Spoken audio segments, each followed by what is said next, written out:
इकरार हुआ है, प्यार से फिर क्यों डरता है दिल। तो भाई ये जो गाना मैं गा रही हूँ, गुनगुना रही हूँ, ये हमारी जो आंटी हैं जिनसे मैं अभी बात करने जा रही हूँ, ये हमारी आंटी का फेवरेट सॉन्ग है। तो नमस्ते आंटी। नमस्ते। आंटी आपका नाम बताइए हमारी सखियों को। मैं उषा प्रसाद। उषा आंटी। जी। आंटी, जैसा कि बसंत ऋतु चल रही है और इस बसंत को हम प्रेम का बसंत भी कह सकते हैं, क्योंकि ये जो मौसम है ये एक प्रेम के सप्ताह को भी लेकर आता है। तो आंटी, सबसे पहले मैं आपसे जानना चाहूंगी कि प्रेम बसंत की शुरुआत है वो आपके जीवन में कैसे हुई? एक्चुअली मेरे हस्बैंड डॉक्टर हैं, जी। तो वो पहले एक दूसरी जगह काम करते थे, तो वहाँ पर वो टी स्टॉल में समोसा खा रहे थे। और वो ओके। समोसा उन्हें एक पेपर में लपेट के मिला। उन्होंने जब उसको खोला तो उसमें कॉरिजेंडम था कि आप इस प्रोजेक्ट के लिए अप्लाई करिए। जी। तो मैं तब पीजीआई में काम करती थी और उन्होंने पीजीआई का ही वो कॉरिजेंडम था और उन्होंने असिस्टेंट प्रोफेसर के लिए अप्लाई किया। फिर ऐसे हम लोग की मुलाकात हुई। और आंटी, ये जो बसंत आया आप लोग के जीवन में, किस समय की बात है ये? मतलब वो ठंड थी या कुछ गर्मी का मौसम, या कब की बात है ये फेब की ही बात है। यही मौसम है और हाँ, इसी मौसम में ये शुरुआत हुई। हाँ।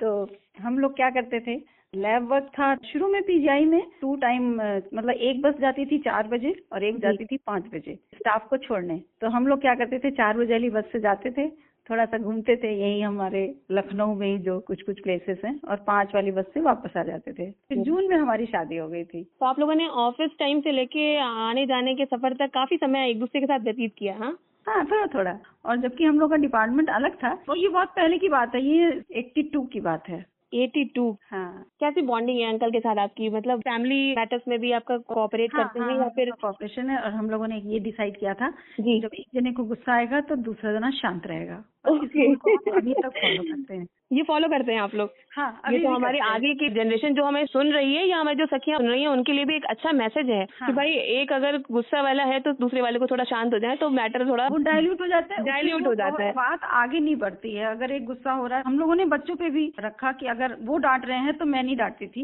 मैं जी। डांट रही हूँ तो वो नहीं डांटते थे। बहुत अच्छी राय दी आंटी हमारी सखियों को। मैं उम्मीद करती हूँ हमारी सखियां इससे अच्छा लाभ उठा पाएंगी। और आपसे हाँ। बात करके भी बहुत अच्छा लगा aunty. Thank you so much. और आज हमारे साथ हैं हमारी एक और सखी। तो आइए जानते हैं इनकी क्या राय है हमारे इस प्रेम बसंत को लेके। हेलो, नमस्ते। नमस्कार। आपका नाम मुझे बताएं। मेरा नाम सारिका वर्मा है। सारिका जी, शादी के कितने साल हो गए वैसे आपको? 18 इयर्स हो गए हैं। 18 इयर्स। तो मुझे कुछ बताएं अपने शादी के बारे में। मैंने अपना ऐड दिया और मेरी मदर इन लॉ ने कॉल किया मेरे पापा को, और वो आए, बस मेरे पापा वहीं से इम्प्रेस हो गए। सारिका जी, ये तो आपने ऐड के थ्रू बताया, तो ये तो एक अरेंज मैरिज लगभग हो गई। हाँ जी, वही मैं उसके आगे ही आ रही हूँ। फिर ये लोग मुझे देखने हमारे यहाँ घर पे आए और वहाँ पे हमारी 2 मिनट की सिर्फ बातचीत थी, जिसमें मैंने अपनी कंडीशंस बताई कि हमारी ये शर्तें हैं। बस हमने नंबर एक्सचेंज किया और उसके बाद हमारी बात स्टार्ट हो गई। विद इन अ वीक ये मुझसे मिलने आए और बस वहीं से हमारा सिलसिला शुरू हो गया। तो फैमिली में सब अग्री थे? मेरी मदर एग्री नहीं थी, उनको बिजनेस क्लास में थोड़ा इंटरेस्ट नहीं था, वो सर्विस क्लास चाहती थी। बट आप लोग आपस में नंबर एक्सचेंज के बाद एक दूसरे के लिए इंटरेस्टेड हो गए? बिल्कुल, वो मेरे पापा भी साथ में, हमारा सिलसिला चल गया और फिर आफ्टर 1 ईयर हम लोग शादी में बन गए। Very nice. और सारिका जी, मैं आपसे ये भी जानना चाहूंगी कि ये जो आजकल लव मैरिजेस का सिलसिला चल रहा है, आप कितना सक्सेसफुल मानती हैं इसको, या फिर आप आगे की जनरेशन के लिए कुछ अपने टिप्स देना चाहेंगी? टिप्स तो यही है कि चाहे लव मैरिज हो या अरेंज मैरिज हो, आपको दोनों में एडजस्टमेंट, कॉम्प्रोमाइज और मेन चीज है दोनों को एक दूसरे को समझना आना चाहिए। मेन चीज है कि आप एक दूसरे को जितना समझ रहे हैं, जान रहे हैं, एक दूसरे की प्रॉब्लम्स में एक दूसरे के साथ हैं, ये सबसे ज्यादा जरूरी है।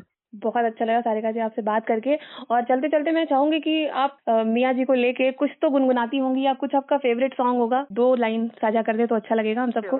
तू है तो दिल धड़कता है, तू है तो सांस आती है, तू ना तो घर घर नहीं लगता, तू है तो डर नहीं लगता।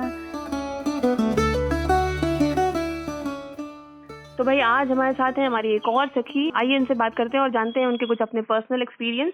हेलो। हेलो। आपका नाम? स्मृति। स्मृति, प्यार का ये हफ्ता चल रहा है, जैसा कि आप भी सेलिब्रेट कर रही होंगी। हर दिन आजकल कुछ न कुछ खास है और उसको हम खास तरीके से मनाते भी हैं। और साथ ही साथ हमारे साथ बसंत ऋतु भी जुड़ चुकी है, जो कि रोमांटिक मूड फील कराती है। मैं आपसे ये जानना चाहूंगी कि आपकी लव मैरिज है या अरेंज मैरिज है? मेरी लव मैरिज है। ओके, लव मैरिज है। तो आप ये बताएं कि कैसे हुई इसकी शुरुआत? हम दोनों एक ऑफिस में काम करते थे साथ में। पहले तो फ्रेंड्स थे, फिर धीरे धीरे फ्रेंडशिप अट्रैक्शन में कन्वर्ट हो गई और फिर धीरे धीरे हो गया, पता नहीं चला कैसे। ओके, कितने साल हो गए स्मृति आपकी शादी को? शादी को 8 साल हो गए। 8 साल हो गए। ओके, और क्या बॉन्डिंग है आपकी आपके पार्टनर के साथ? मतलब कोऑपरेटिव है या कैसे चल रही है लाइफ? लाइफ अच्छी चल रही है, हाँ बिल्कुल कोऑपरेटिव है। और नॉर्मल जैसा होता है एक हस्बैंड वाइफ का रिलेशन वैसा ही हो जाता है। लव मैरिज के बाद ऐसा कुछ डिफरेंट नहीं होता, बट इतना है कि आपके साथ एक अंडरस्टैंडिंग पार्टनर होता है हमेशा। एंड आप हमेशा ट्रस्ट कर सकते हो, because there is a friendship before the love. मैं ये कह सकती हूँ कि आपने शादी के बाद की जो लाइफ एक्सपेक्ट की थी उसके अकॉर्डिंगली पूरी तरीके से आप सेटिस्फाइड हैं? हाँ जी बिल्कुल। आपको लगता है कि ये लाइफ ज्यादा सक्सेसफुल होती है या फिर अरेंज मैरिजेस ज्यादा सक्सेसफुल हैं? जहाँ भी रिश्तों में प्यार और रिस्पेक्ट हो वो सक्सेसफुल होता है, अब वो लव मैरिज हो या फिर अरेंज मैरिज हो। ये मेरा अपना पर्सनल थॉट है। ओके, बहुत अच्छा आंसर दिया आपने। और दूसरी चीज ये कि फ्यूचर को लेके हमारे न्यू जनरेशंस जो हैं आजकल की, उनके लिए कुछ सजेशन? कुछ ऐसा टिप्स और सजेशन नहीं, जहाँ पे रिस्पेक्ट हो, प्यार हो और लगे कि हाँ बस इसके साथ रह सकते हैं हमेशा, तो बस चले जाओ आगे। Okay, nice to talk to you Smriti. हम बने तुम बने एक दूजे के लिए। सखियों, जीवन में नोक झोंक हंसी मजाक का सिलसिला तो आम बात है, पर यही नोक झोंक जब प्यार में बदल जाए तो वो शख्स पहले से ज्यादा खास हो जाता है। और मौसम भी जैसा कि बसंत का है, तो आज हमारे साथ इस खास दिन पर हमारी एक ऐसी ही सखी जुड़ी है हमारे साथ, जिनके पास इस मौसम को सेलिब्रेट करने का बहुत सा रीजन है। तो आइए सुनते हैं उन्हीं की जुबानी। सबसे पहले तो हेलो, नमस्कार। नमस्कार स्नेहल, कैसी हैं आप? मैं बिल्कुल बढ़िया। और मंजरी, सबसे पहले मैं ये जानना चाहूंगी कि कैसे बंधे आप दोनों अपने प्रेम संबंध से इस विवाह के संबंध में? दोस्ती तो हमारी तकरीबन 5-6 साल चली और ये डिसाइड करना बहुत मुश्किल था कि ये प्रेम संबंध है या सिर्फ एक बेहतरीन दोस्ती है। और इत्तेफाकन मेरी शादी की बात चल रही थी और जो मेरे वुड बी मतलब जो मेरे अभी हस्बैंड हैं शशांक, उन्होंने मुझसे कहा कि देखो तुम जहाँ शादी करने जा रही हो वो बहुत अच्छा इंसान है और तुम्हें जिस तरीके का स्टेटस चाहिए वो सब कुछ मेंटेन होगा वहाँ पे। तुम जाओ, शादी करो और खुश रहो, और मेरे लिए तुम्हारी खुशी इंपॉर्टेंट है, मैटर करती है वो। और बस वो शायद एक पल था जहां मुझे लगा कि यार ये कुछ गलत होने जा रहा है मुझसे, और मैंने सब कुछ छोड़ छाड़ के उनका हाथ थाम लिया कि मुझे कुछ नहीं चाहिए तुम्हारे सिवा। इम्तियाज अली की फिल्मों की तरह हमें कभी कभी लेट एहसास होता है कि हमारे लिए कौन बेहतर है। बिल्कुल सही कहा आपने।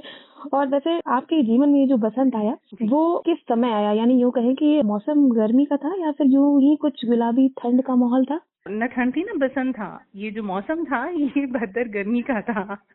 जून की बात है और इत्तेफाकन उनसे ऐसे ही मुलाकात हुई। मैं अपने एग्जाम्स की ओरिएंटेशन के लिए आई थी और उनसे मुलाकात हुई और बस ये सिलसिला ही नहीं चल पड़ा। वैसे बंजरी, कुछ ऐसे भी पल जरूर आए होंगे आपके जीवन में जब आपको ये भी लगा होगा कि शायद ये सफर तय करना थोड़ा मुश्किल है?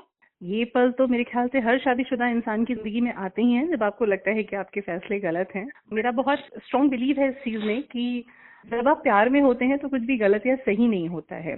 फैसले कितने भी गलत हो, उन्हें सही बनाना आपके हाथ में होता है और हर बार मेरा ये इंस्टिंक्ट काम किया। इनफैक्ट हम दोनों ने अपने रिश्ते को समय दिया, जिन बदलावों की जरूरत थी हम दोनों ने वो किए और आज भी हम साथ हैं पिछले 14 सालों से। बहुत अच्छा लगा आपकी बात सुनकर। आखिर में एक चीज और पूछना चाहूंगी कि प्रेम बसंत पीढ़ी दर पीढ़ी जो आगे बढ़ रहा है, इसके लिए आपका अपने बच्चों के प्रति या हमारी अगली पीढ़ी के लिए क्या राय है आपकी इसके लिए? मेरी एक बेटी है और अभी तो बहुत छोटी है वो, लेकिन जब वो उस स्टेज में पहुंचेंगी तो मैंने बस यही सलाह देना चाहूंगी कि आज की पीढ़ी को भी यही कहना चाहूंगी कि किसी लालच के चलते अपनी पॉकेट मनी को बचाने के लिए, अपने फोन के रिचार्ज के लिए या शॉपिंग करने के लिए प्लीज प्यार में मत पड़िए। प्यार बहुत खूबसूरत चीज है। जब आपका मेंटल स्टेटस मैच कर जाए, जब आपको लगे कि वो इंसान आपको दुनिया में सबसे बेहतरीन तरीके से समझता है, तो उस रिश्ते में जरूर जाइए। ये बहुत ही खूबसूरत रिश्ता है, पर लालच के बदले आपको ना लालच ही मिलेगा। तो अगर आपको प्यार चाहिए तो आपको प्यार देना भी पड़ेगा। वेरी नाइस, बहुत अच्छा लगा मंजरी आपसे बात करके। बहुत बहुत धन्यवाद। देखिए, रिश्ते में प्यार और विश्वास होना तो बेहद जरूरी है, ये तो आप भी मानती हैं।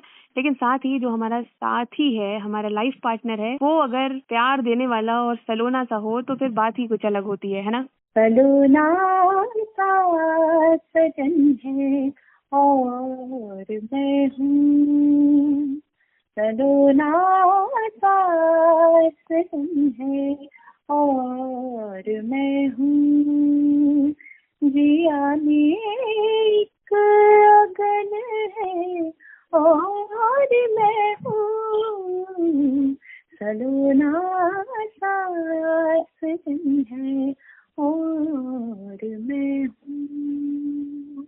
भाई वाह। तो हमारे इस सलोने से सजन की ये सुरीली सी जो उनकी पार्टनर हैं वो है हमारे साथ, जो इतना खूबसूरत गाती भी हैं और अपनी लाइफ के कुछ खट्टे मीठे पल हमारे साथ शेयर करेंगी।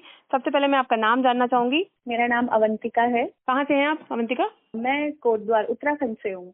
उत्तराखंड से हैं आप। अवंतिका, बहुत ही खूबसूरत सा गाना आपने गाया और मैं समझ सकती हूँ आपकी फीलिंग्स आपके पार्टनर के लिए। और मैं आपसे पर्सनली ये जानना चाहती हूँ कि आपका ये जो रिलेशन है वो कितने सालों से चल रहा है? हमारा रिलेशनशिप जो है ये 10 साल हो गए हैं हमें साथ में, मतलब शादी को हमारे 8 साल हो गए। शादी से 2 साल पहले से हम एक दूसरे को जानते थे, तो वैसे हम लोग 10 साल से एक दूसरे को जानते हैं। तो आप ये लव कम अरेंज मैरिज में ये कह सकती हूँ, राइट? जी। तो कैसा एक्सपीरियंस रहा आपका इन 10 सालों में अपने पार्टनर के साथ? पार्टनर के साथ देखिए हर शादी में रहता ही है, जैसे आपने शुरू में कहा जी। खट्टे मीठे पल, लेकिन ये है कि हम जिस भी सिचुएशन से गुजर रहे हैं हम एक दूसरे का साथ नहीं छोड़ते हैं।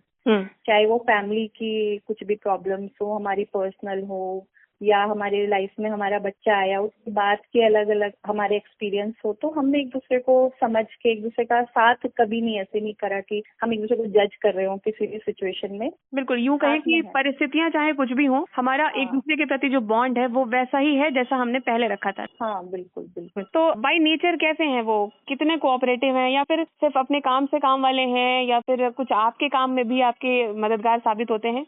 नहीं, मतलब हम दोनों हैं तो बिल्कुल अपोजिट। जैसे मैं बहुत बोलती हूँ और मेरे जो हस्बैंड है वो बहुत शांत स्वभाव के हैं। ओके। उनको शांत रहना पसंद है। हाँ। लेकिन ऐसा नहीं है कि वो शांत रहते हैं तो वो मुझे बोलने नहीं देते हैं, वो खूब सुनते हैं, मैं जो भी बोलती हूँ सुनते हैं। बोलने की पूरी छूट है लेकिन बोलते नहीं है। कम बोलते हैं, हाँ। तो आपके ज्यादा बोलने से इरिटेट तो नहीं होते कहीं कहीं? नहीं नहीं नहीं, इरिटेट नहीं होते, मतलब ऐसा नहीं लगता है उनको देख के तो कहीं वो मुझसे इरिटेट होते हो। तो भाई ये जो आपके जीवन में प्रेम रूपी बसंत ये जब आया था तो कैसा मौसम था उस समय? ये ऐसा ही कुछ हल्की गुलाबी ठंड हवाएं, या फिर कुछ गर्मी का, या आपने जो कहा ना यही मौसम था, यही फेब मार्च का ही मौसम था। अब भाई बसंत है तो उसको प्यार का मतलब मौसम कहते भी हैं, और आपने भाई चुना भी यही समय, तो शायद इसीलिए ये आज तक सक्सेसफुल रहा, कह सकती हूँ मैं।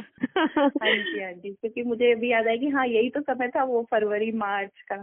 तो भाई अच्छा लगा आपसे बात करके। वैसे अवंतिका, लास्ट में मैं आपसे एक चीज और पूछना चाहूंगी कि आपके हिसाब से अरेंज मैरिज आज के समय में ज्यादा सक्सेसफुल है या फिर लव मैरिज सक्सेसफुल है? कुछ बताना चाहेंगी आप हमारी सखियों से? देखिए स्नेहिल, इस बात पे ना कई लोगों की डिबेट होती है कि अरेंज मैरिज में ये प्रॉब्लम है या लव मैरिजेज में ये प्रॉब्लम है। मैं कहती हूँ कि मैरिजेज में प्रॉब्लम छोटी मोटी सब में होती है, ऐसा नहीं कह सकते कि हम प्रॉब्लम कहीं नहीं है। बट उसको एक टाइप नहीं करना चाहिए कि ये लव मैरिज है तो ये सक्सेसफुल नहीं होगी, या ये अरेंज मैरिज है तो ये सक्सेसफुल होगी। जहाँ पे अंडरस्टैंडिंग की कमी है, जहाँ पे एक दूसरे के साथ विश्वास की कमी है, जहाँ पे एक दूसरे का हम सहयोग नहीं कर पा रहे हैं, जहाँ पे बड़ी बड़ी चीजों की कमी होगी ना, बस वहीं पे वो सक्सेस वाला जो रेट है वो कम हो जाता है। बात तो बिल्कुल सही है कि विश्वास, प्यार, रेस्पेक्ट, मतलब जहाँ पे भी है वो, चाहे लव मैरिज हो चाहे अरेंज मैरिज हो, सक्सेसफुल वो तभी है। तो भाई अवंतिका, आपसे बात करके मुझे बहुत अच्छा लगा। थैंक यू सो मच हमारे साथ बात करने के लिए और अपना कीमती समय हमें देने के लिए।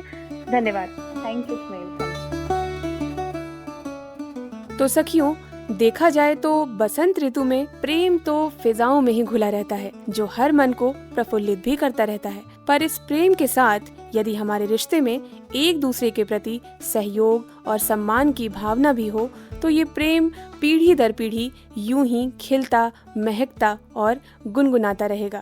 तेरा साथ है तो मुझे क्या कमी है, तेरा साथ है तो मुझे क्या कमी है, अंधेरों से भी मिल रही रोशनी है, तेरा साथ है तो, तेरा साथ है तो, तेरा साथ है।